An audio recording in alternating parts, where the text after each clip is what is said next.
ओम शांति। आज के वरदान, बाप दादा के वरदान अपने बच्चों के प्रति। डेट 14 दिसंबर 2022। वरदान है, संगम युग के महत्व को जान, स्नेह की अनुभूतियों में समाने वाले संपूर्ण ज्ञानी योगी भव। संगम युग के महत्व को जान, स्नेह की अनुभूतियों में समाने वाले संपूर्ण ज्ञानी योगी भव। लौकिक में अलग अलग सीजन रहता है। कभी बारिश का सीजन, कभी ठंडी का सीजन, कभी धूप का सीजन। उसके अनुसार उस सीजन का अनुभव हम करते हैं। कभी कभी क्या होता है ना, शादी का भी सीजन, तो सीजन में शादी में जाओ और वैरायटी भोजन खाओ। कभी कभी फ्रूट्स का सीजन रहता है। कोई कोई फ्रूट्स, अभी समझ लो आम का सीजन, तो उस समय क्या करते हैं, आम को ही खाओ और आम का ही सलाद बनाओ, वो खा लो, ऐसे हो जाता है। और कभी कभी अपने जिंदगी में भी बुढ़ापे का सीजन, युद्ध का सीजन ऐसे चलता है। उसके अनुसार भी हम अनुभव करते हैं। अभी ड्रामा के अनुसार बाबा कहते हैं अभी संगम युग का सीजन। संगम माना किसका संगम? आत्मा और परमात्मा का संगम स्पेशली संगम युग में ही होता है और कोई युग में नहीं होता है। तो जिस समय जिसका जो महत्व है, भक्ति मार्ग में भी जब आप भक्ति करते हैं उसके अनुसार आपको क्या होता है, भक्ति का फल भी मिल जाता है। लेकिन अभी भगवान कौन है, आपको यथार्थ ज्ञान मिलता है और भगवान के साथ मिलन मना सकते हो। लेकिन आज बाबा ने और एक वर्षन कहा। एक होता है मैं आत्मा हूं, परमात्मा के साथ मिलन मनाना, वो ध्यान के आधार। मैं आत्मा, परमात्मा का संत। मैं बिंदु, बाबा भी बिंदु। मैं निराकार, बाबा भी निराकार। मेरा विकर्म विनाश होना है, बाबा शक्ति दे दो। बाबा पिता है, मैं बच्चा। बाबा टीचर है, मैं स्टूडेंट। तो ऐसे संबंधों के आधार पर, ज्ञान के आधार पर मिलन चलता है। और कभी कभी जरूरत है, कुछ चीज का जरूरत है, बाबा शांति दे दो, सुख दे दो, समस्या का समाधान दे दो, उससे भी मिलन होता है। बाबा का राय लेते हैं, श्रीमत लेते हैं, सहयोग लेते हैं, हम और बाबा मिलकर सेवा भी करते हैं। लेकिन आज बाबा ने कहा संपूर्ण ज्ञानी योगी भव। कैसे? स्नेह की अनुभूति। स्नेह की अनुभूति में आप और बाप दोनों इक्वल हो गए। क्या हो गए? इक्वल। तो बाकी सारे संबंध में बाबा बड़े हैं, आप छोटे। कभी कभी आप मांग रहे हो, वो दे दो, वही दे दो। नहीं तो आप कहते हो बाबा मेरे द्वारा विश्व को सकाश दे दो ना, मेरा विकर्म विनाश करो ना। तो वहां कुछ डिमांड्स है, इच्छा है। लेकिन यहां बाबा कहते स्नेह की अनुभूति माना आप और बाप इक्वल स्टेटस में, समान स्टेटस। याद रखना, स्नेही कब बनते हैं? एक तो इक्वल पोस्ट एंड पोजीशन होना चाहिए और इक्वल एजुकेशन होना चाहिए, इक्वल जॉब होना चाहिए। तो बाबा का जो सोच है, चिंतन है, सेवा का मनोभाव है, वही आपका होना चाहिए, तभी बाबा आपका फ्रेंड बनेगा। नंबर 2 सबसे इंपॉर्टेंट, बाबा जितना प्योर है, आत्मिक स्थिति में है, आपको भी इक्विवेलेंट आत्मिक स्थिति में रहना पड़ेगा। देहभान, देह अभिमान, स्वार्थ, कोई विकार का इच्छा, नाम मान शान, ये कुछ हो गया, आ गया आपके मन में, तो बाबा आपको फ्रेंड नहीं बनाएगा। जितना भगवान दुनिया को देना चाहता है, लेना नहीं चाहता, तो सदा अपना समय और संकल्प जीवन विश्व को देने के लिए निमित्त बनाओ। तो ऐसे बाबा का सोच के अनुसार आपका सोच, चिंतन, कर्म सब हो जाएगा। तब क्या होता है, स्नेह की अनुभूति, एक होता है बाप का अनुभूति, टीचर का अनुभूति, सदगुरु की अनुभूति, अलग अलग रूप का अनुभूति, माना जैसे आप भगवान के साथ व्यवहार करते हो उसके आधार। स्नेह की अनुभूति में बाबा कहते हैं आप फ्रेंड बन गए बाबा के, और बाबा के साथ में रहे, और बाबा के अनुभव के बिना, माना इसमें आप कुछ मांगने का जरूरत नहीं।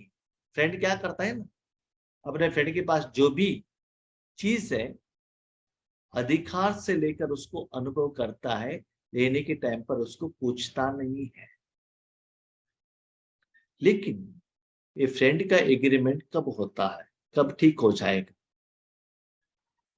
बाबा को आपको कहना है, बाबा मेरे पास जितना भी है वो आपका है, आपके पास जितना भी है वो मेरा है, क्योंकि एग्रीमेंट तो ठीक होना चाहिए। जो भी मेरे पास है सब कुछ आपका है, आपके पास जो भी है वो भी मेरा है। लेकिन याद रखिएगा, हम भगवान के साथ कभी भी इक्वल एग्रीमेंट नहीं कर सकते। क्यों जानते हैं? हम कहते हैं बाबा क्या है बच्चे, ये तन आपका है, ये मन आपका है, ये जीवन आपका है, सब कुछ आपका है। बाबा सुनकर मुस्कुराता है, क्या बच्चे तन आपका है? क्या आपने प्रोडक्शन की है, आपने बनाया, आप मालिक हो? मेरी चीज को अपना समझ लिया, और अब के आप कहते हो मेरी चीज को मुझे देकर बाबा मैंने आपको दान के रूप में दे दिया, आप ले लो। कितना सुंदर बात है, कितना होशियार बने। तो भगवान का चीज भगवान को दे रहे, तो भगवान कहते यही है बच्चे, आप कुछ नहीं हो, आप सिर्फ आत्मा हो, आपके पास कुछ नहीं है। तो फ्रेंड माना, भगवान ने अपना जो चीज है खुद ले लिया और यूज कर रहा है। जो मेरा भाव नहीं आना चाहिए, माना परमात्मा जो आत्मिक स्टेटस में है, बस आप इतना स्टेटस में रहो। देखो भगवान तीनों लोगों को देखता है और मालिक है, लेकिन तीनों लोगों में जो भी सुख और दुख होता है उसका असर भगवान के ऊपर नहीं होता है। कितना भी लोग रोने दो, कितना भी दर्द का एहसास करने दो, उसका असर नहीं होता है, लेकिन सदा सुख देता ही देता है। दुख लेता नहीं है, सुख देता है। तो ऐसे ही आपको क्या करना है, सभी को सुख दे दो, किसी का भी दुख का फीलिंग नहीं होगा, होना चाहिए। लेकिन दुख का फीलिंग क्यों होता है? क्योंकि मेरा परिवार, मेरे बच्चे, मेरा घर, मेरा पैसा चला गया, मैंने सेवा की मुझे रिस्पेक्ट नहीं दिया। जिसमें मैं और मेरा पर आ जाता है, तो उसमें जब वेरिएशन होता है तब आपको दुख और सुख का अनुभव होता है। जिसको आप मेरा समझते हो वो खुश है, आप भी खुश है। जिनको आप मेरा समझते हो उनको दुख हो गए तो आपको भी दुख हो गया। ठीक है, इसलिए बाबा कहते ये सारे चीज में आप भगवान के समान बनेंगे, तभी आप बाबा का फ्रेंड बन सकते। याद रखना, जब ये फ्रेंड लेवल में आप आकर पहुंच जाएंगे, और भगवान के साथ मिलनसार होगा, तब आपके मन में आएगा कि इससे भी श्रेष्ठ सुख और कुछ है नहीं, इससे बाहर आने को आपको मन ही नहीं लगता है। माना इक्वल जो शक्ति, मैक्सिमम अतीन्द्रिय सुख का अनुभूति, उसमें समाने वाले, समा जाओ, माना समुन्दर के अंदर चले जाओ। सराउंडिंग में सिर्फ समुन्दर ही है, हमको कुछ भी नहीं दिखाई दे रहा है, तो दुनिया दिखाई दे रही है, सराउंडिंग में सिर्फ पानी ही पानी है बस। जो वेव्स रहता है ना, वेव्स का वाइब्रेशंस भी नहीं आता है, उतना अंदर अनुभव में समा जाओ। माना आप सिर्फ भगवान के साथ कनेक्शन रहे कि याद रखना, आपके द्वारा भगवान ने सारे विश्व को, हर पार्टिकल को जो शक्ति दे रहे हैं, वो सारे लोगों का दुआ, आशीर्वाद, थैंक यू आ रहा है। वो इतना वॉल्यूम में आपके द्वारा वो शक्ति जा रहा है। साथ में सबसे इंपॉर्टेंट बात है, जब भगवान चाहता है, जहां आप जाने के लिए रेडी रहना चाहिए। जब भगवान चाहता है, तब अपना तन मन देने के लिए रेडी रहना चाहिए। उनके कर्म में बीच में नहीं आना चाहिए। उनको बाबा कहते हैं संपूर्ण ज्ञानी योगी भव, माना सब कुछ भगवान को दे दिया। याद रखिएगा बाबा का पॉइंट। वास्तविकता तो ये है कि आपने सब कुछ भगवान को दे दिया, आप कुछ भी नहीं रहे, जीरो हो गए, है ना। आपके पास कुछ भी नहीं है ना, तन मन धन जीवन आत्मा सब कुछ बाबा को दे दिया। लेकिन बाबा आपको कैसे देख रहा है? आप कहते हो बाबा मेरे पास कुछ भी नहीं है, मैं आपका सर्वेंट बन गया, मैं तो भिखारी हो गया, मेरा कुछ है ही नहीं। जितना आप भिखारी बनते हो, मेरा कुछ नहीं कहते हो, तब मैं आपको फ्रेंड के रूप में मैं देखता हूं। जितना आप कहते हो मेरे पास ये है, मेरे पास वो है, तो बाबा क्या देखता है? आप उधर ही, मेरा और आपका रिलेशन इक्वल नहीं। तो जितना देते हो, उतना भगवान आपको अपना सम्मान बना देता है। क्यों? क्योंकि उतना समान रूप में भगवान जब चाहे वो आपको यूज कर सकता है। और याद रखना, जितना आप भगवान के स्नेही बनेंगे, उनका ज्ञान, उनका सोच, उनका चिंतन, उनका इंटेंशन, उनका दृष्टिकोण आपको क्लियरली समझ में आ जाएगा कि वो क्या कह रहा है, किस लेवल से कह रहा है, उनके मन में क्या है। कभी कभी देखो लौकिक में भी क्या होता है ना, एक माँ बाप अपने बच्चों के बारे में जानने के लिए उनके फ्रेंड्स को बुलाकर कहते, देखो आपका फ्रेंड है ना, बहुत दिनों से हमारे से बात ही नहीं कर रहा है, क्या हुआ है, थोड़ा पूछो ना। आप आपका बात सुनता है, जो भी हो आपके साथ बात करता है। तो फ्रेंड्स के द्वारा अपने बेटे के बारे में इंफॉर्मेशन लेते हैं और फ्रेंड के द्वारा उनको कुछ कहलाते हैं। तो ऐसे ही बाबा संपूर्ण ज्ञानी योगी माना बाप समान बन के बाबा का इक्वल स्टेटस का, शक्तियों का अनुभूति करना। तो ऐसे इस संगम संबंध में बाबा के साथ संगम हो जाओ। संगम युग परमात्मा स्नेह का युग है, बाबा के साथ फ्रेंड। आप जानते हो महाभारत में लास्ट में कुरुक्षेत्र में अर्जुन और श्री कृष्ण जी के बीच में क्या संबंध था? फ्रेंड का संबंध था। इसीलिए उन्होंने अपने मन को इतना ओपन अप कर लिया इसके सामने, कृष्ण के आप सामने, कि जो कुछ भी मन में आ गए उनको पूछ रहे, ये क्यों ऐसा है, क्यों ऐसा है। याद रखिएगा, अपने जिंदगी में भी हम फ्रेंड के साथ ओपन अप होते हैं, बाकी सभी के साथ जो जिगरी फ्रेंड होता है। बाकी सभी लोगों के साथ क्या होता है, कोई तो थोड़ा सब्जेक्ट सीक्रेट होता है ना। इसलिए आपके पास जो भी कमियां हैं, जो भी विशेषता है, जो कुछ भी हुआ है, सब कुछ बाबा के साथ शेयर। और एक सीक्रेट क्या है जानते हो? और इस ड्रामा में और ईश्वरी सेवा में जो भी सीक्रेट है, वो भी बाबा आपसे शेयर करेगा। वो शेयर सिर्फ आपको ही पता चलेगा और किसी को पता ही नहीं चलता है बाबा क्या कह रहा है। वो फ्रेंड के साथ टोटली कुछ पर्सनल डिस्कशन रहता है, पर्सनल पालना रहता है ना। तो ऐसे आप योग्य बनेंगे, तभी भगवान आपको इस रिलेशनशिप में यूज करेगा। तो परमात्मा स्नेह का युग है। अभी तक हम क्या करते थे, भगवान तो महान शक्ति है, उनको हम देख नहीं सकते, उनको पा नहीं सकते। और आज भी देखो, साधु सन्यासी हिमालय में रात दिन, ठंडी में धूप में भगवान को पाने के लिए कितना साधना कर रहे हैं। और हमारे पास कुछ है ही नहीं, उतना मान साधन हमने तो कुछ किया ही नहीं है, फिर भी भगवान हमको फ्रेंड के रूप में देखते हैं। इस युग के महत्व को जानकर स्नेह की अनुभूतियों में समा जाओ। एक होता है संगम युग का अनुभूति, दूसरा होता है इस समय का अनुभूति। वो क्या है? जब आप बाबा के घर में आ गए, उस समय बाप और बच्चों का अनुभूति हुआ। उसके बाद जब बाबा से ज्ञान लेने लगे, टीचर और स्टूडेंट्स का संबंध हो गया। मुक्ति, जीवन मुक्ति चाहिए, अपना हिसाब किताब चुकतू करना है, टीचर और शिष्य का संबंध हो गया।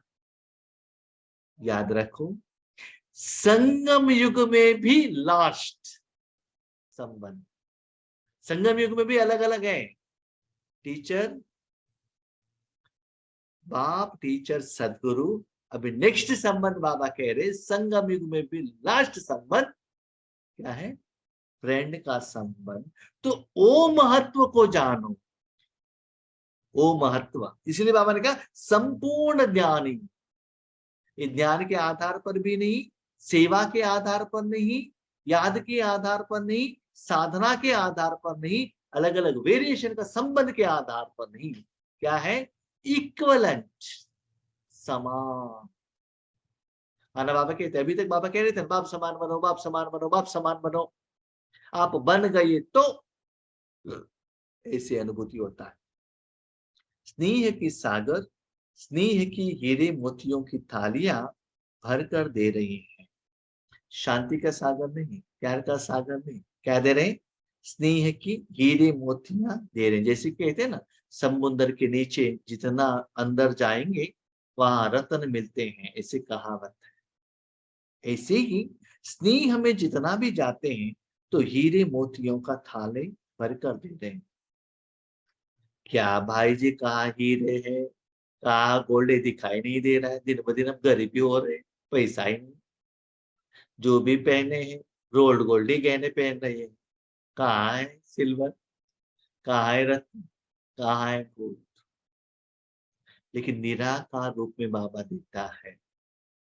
जितना वो रत्न को आप अनुभव करते जाओगे ना, आपको ऐसा लगेगा ये जो स्थूल रत्न है ना, ये पत्थर जैसे दिखाई देगा। कैसा? पत्थर। क्यों? वो जड़ है ना, उससे सच्चा सुख नहीं मिलता है। याद रखो, ऐसे भी रत्न से आपका शरीर सुंदर दिखेगा, लेकिन आत्मा नहीं। जब तक आत्मा सुंदर नहीं बनता है, तब तक जो जो सुंदरता का, सुख का अनुभव आत्मा नहीं कर सकती है। थोड़े से अनुभव में कुछ नहीं हो जाओ। थोड़े से अनुभव माना, बाबा इंक्रीमेंट दे दो ना, जॉब दे दो ना, सीट दे दो ना, उनको थोड़ा तबीयत ठीक करो ना, बिल्डिंग बना के दे दो ना। ये सभी क्या है? थोड़े से अनुभव में खुश नहीं हो जाओ, संपन्न बनो। आपको ऐसे लगना चाहिए कि इससे भी हायर लेवल का सुख परमात्मा के साथ भी नहीं है। इक्वल सुख, फ्रेंड बनकर फ्रेंड के साथ गोद में चले जाओ, इक्वल होकर। ये परमात्मा प्यार के हीरे मोती अनमोल है। इसको आप क्या नहीं कर सकते? काउंट नहीं कर सकते। अभी देखो, डायमंड है, अब क्या कहते हैं, ये कोहिनूर है, इसको कितना है? 500 कोर्स वैल्यू आप काउंट कर सकते हैं। लेकिन ये जो भगवान को याद करने के बाद इस संबंध में जो आपको अनुभूति होता है, उसको आप किसी भी रूप में वैल्यू नहीं लगा सकते हैं।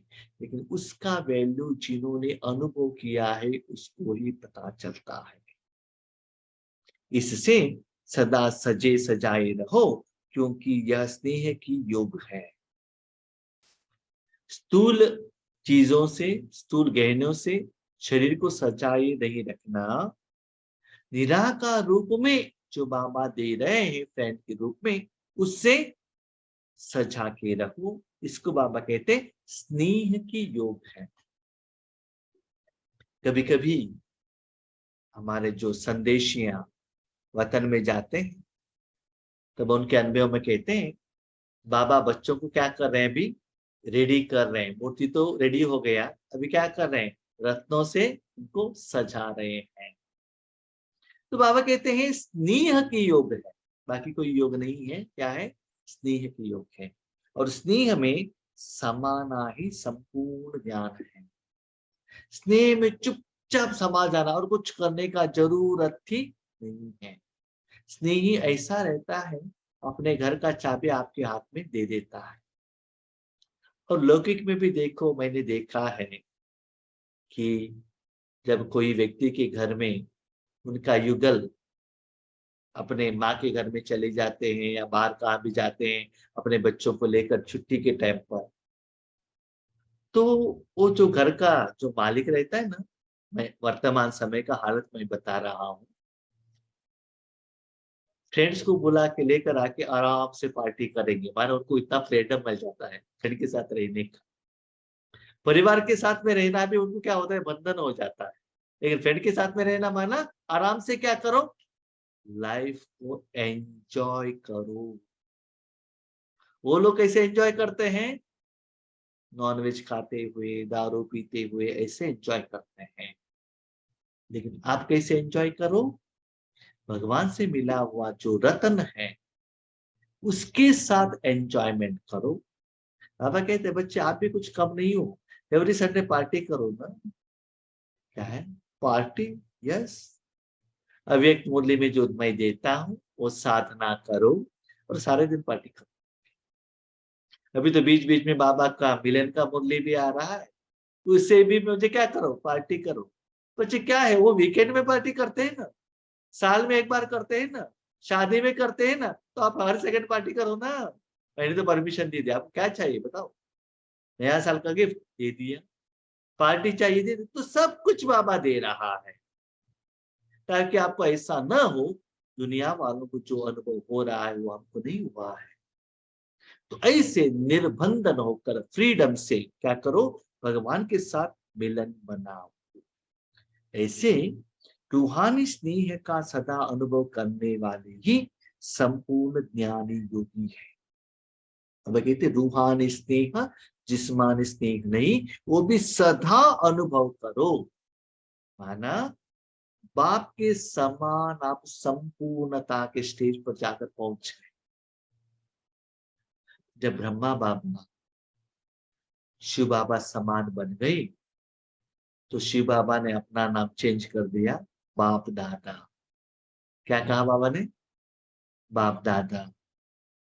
जब गुलजार दादी के तन में बाबा आने लगे, तो बाबा ने कहा बच्चे आज बाप दादा देख रहे हैं। इसका मतलब जब ब्रह्मा बाबा संपूर्ण बने, तो शिव बाबा ने अपने नाम के बाजू में भी ब्रह्मा बाबा को जगह दी थी। उस ब्रह्मा बाबा को ऐसे बनाया शिव बाबा ने, फिर भी इतना निरंकारी है देखो हमारे शिव बाबा।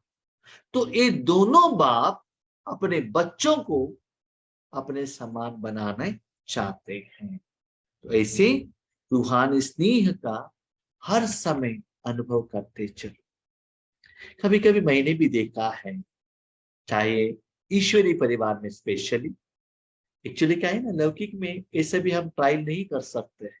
बाप के साथ सिर्फ बाप ही है, क्योंकि पुराने जमाने में आप जानते हो बाप माने कितना स्ट्रिक्ट रहते थे।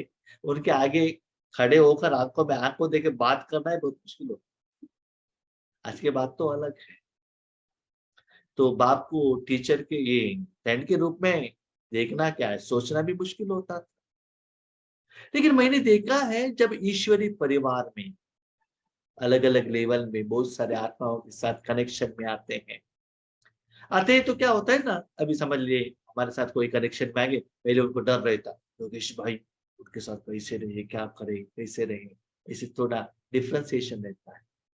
लेकिन साथ में सेवा करते रहेंगे, सहयोग होता जाएगा, लेन देन करते जाएंगे, डिस्कशन करते जाएंगे, उसके बाद ऐसा लगता है कि क्लोज है। वो जो फ्रेंडशिप का जो संबंध है बहुत अच्छा लगता है। प्यार से लेन देन कर सकते हैं, प्यार से जोर से झगड़ा भी कर सकते हैं, तो बहुत मजा का है वो। हम कुछ कहेंगे तो भी उनको भी कुछ फील नहीं होता, वो उन्होंने कुछ कहा तो भी आपको भी फील नहीं होता है।